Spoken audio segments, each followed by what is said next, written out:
Hello, everyone. It's good to see you. Marvelous to see you this week.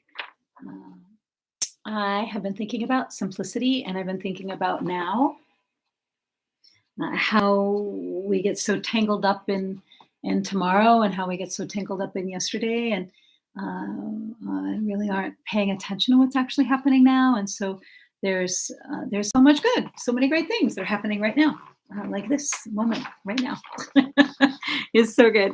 And so my curiosity was what's happening now, and I think a lot of us um, have been given stories about what a perfect life is or what a great life is or how to live the best possible life, but I think the way to live the best possible life, when I've been thinking about it, is to live the life that I'm in.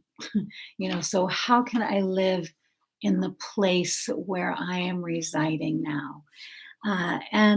And so I thought about um, this piece by Leonard Cohen called Anthem, and I love it. I'll read it to you and for reflection. But it says, "The birds they sang at the break of day, start again.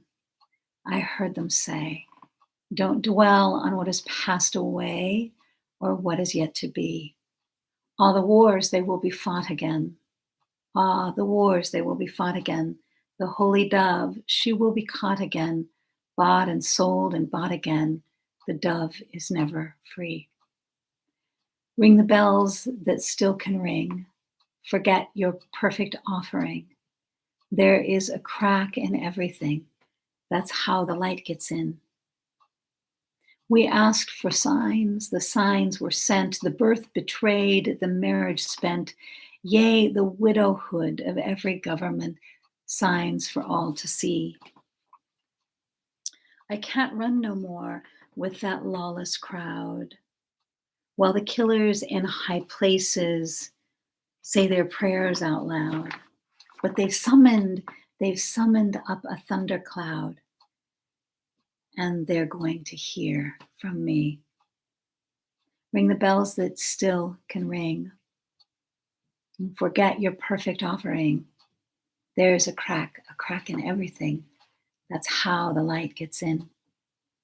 You can add up the parts, but you won't have the sum. You can strike up the march. There is no drum. Every heart to love will come, but like a refugee. Ring the bells that still can ring. Forget your perfect offering. There is a crack in everything. That's how the light gets in. Ring the bells that still can ring. Forget your perfect offering. There's a crack in everything. That's how the light gets in.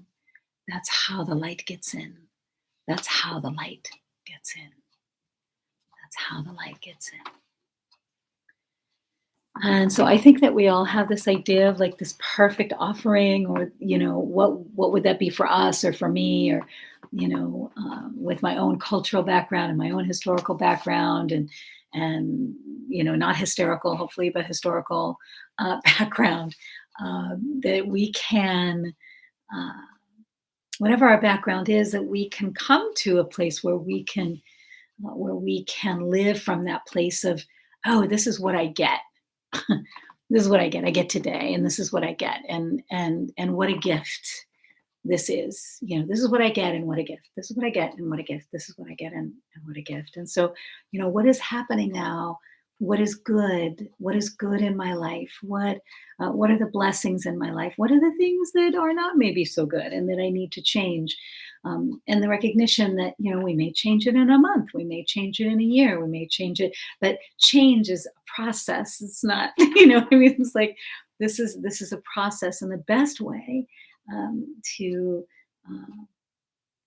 experience positive change is to have a different relationship with yourself, and to have different conversations, to have a different conversation than I'd ever had before with myself.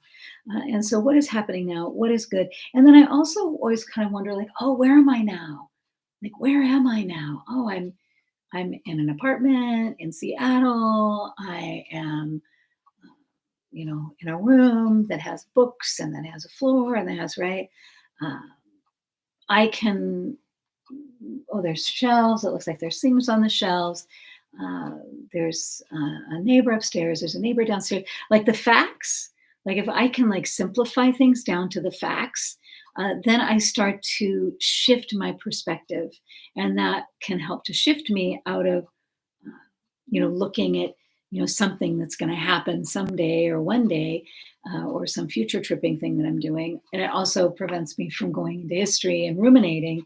Ruminations. I don't want to be in the room of the ruminations. I want to get out of the room of the ruminations.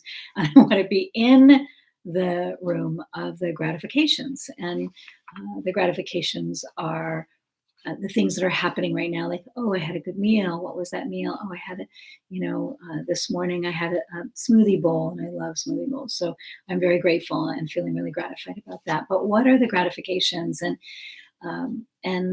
the offerings that life has given us, really, truly, that life has given us, and how can we begin to, ring the bells that still can ring? So if I let go of that perfect life, then I get to have a good life. What is good about my life right now? So I ate a meal today.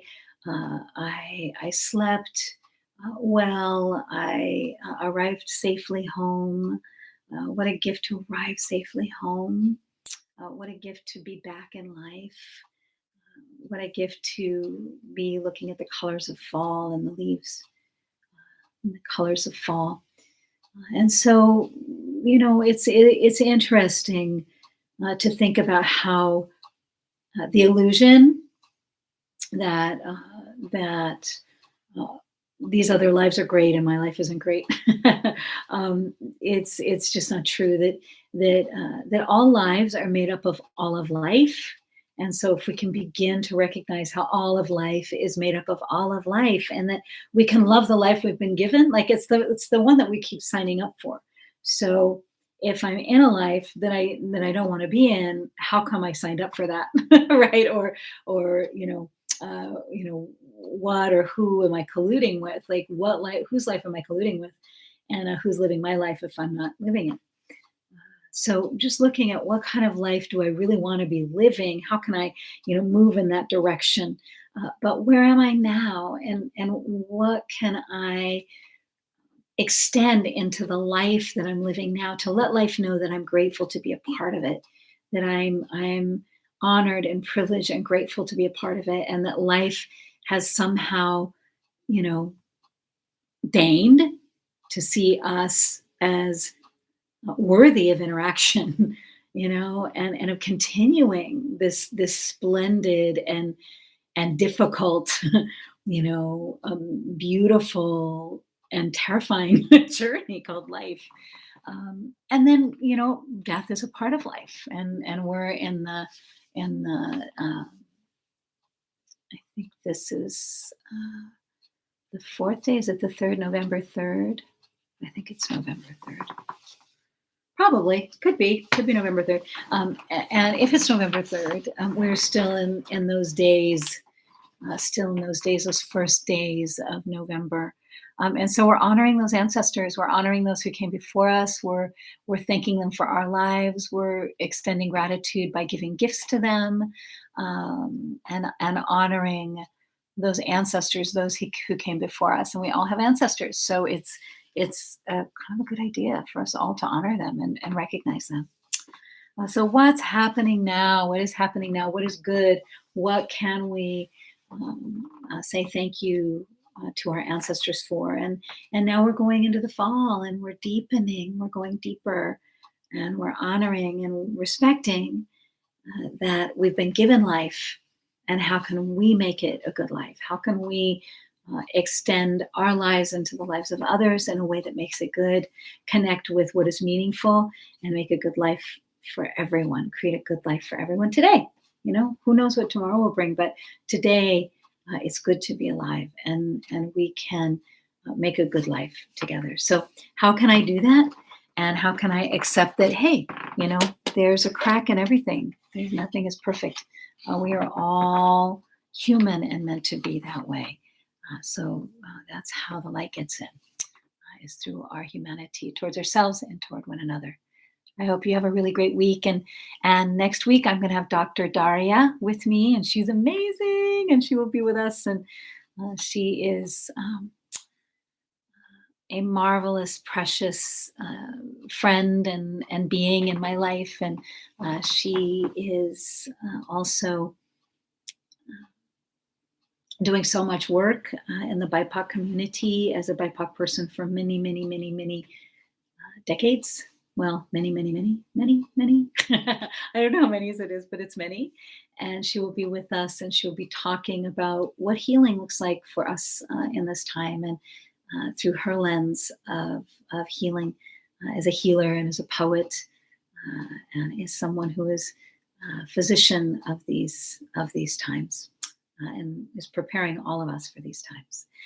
And so I look forward to being with her and talking with her. And so that will be next week, next Wednesday at 6. And I look forward to that. I'll talk to you soon. All right.